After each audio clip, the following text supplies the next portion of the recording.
Pemirsa Palesbi, dapat saya laporkan saat ini saya sedang berada di halaman Mapolrestabes Palembang.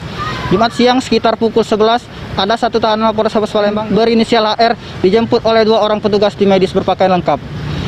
Tahanan tersebut terindikasi penyakit virus corona. Untuk selanjutnya, tahanan tersebut langsung dibawa ke Rumah Sakit Bari Palembang untuk dilakukan penindakan lebih lanjut.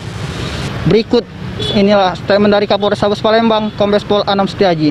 Si rutan-rutan Polri memang mengalami overload. Ini akibat daripada selain memang mekanisme yang ada hambatan, kemudian memang ini menjadi tantangan tugas kami di Polrestabes Palembang.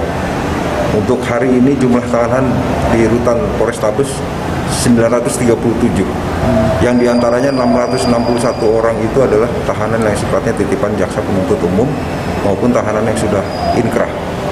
Oleh karenanya, dengan adanya kejadian hari ini terdeteksi salah satu tahanan, kami lakukan swab dan ternyata positif.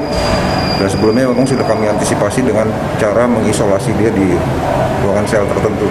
Oleh karenanya hari ini kami evakuasi ke rumah sakit untuk dilakukan tindakan medis lebih lanjut. Karena bagaimana juga tahanan ini kami lindungi hak asasinya, termasuk mendapat hak pelayanan kesehatan. Bang, jumlah kapasitas tahanan di sini berapa?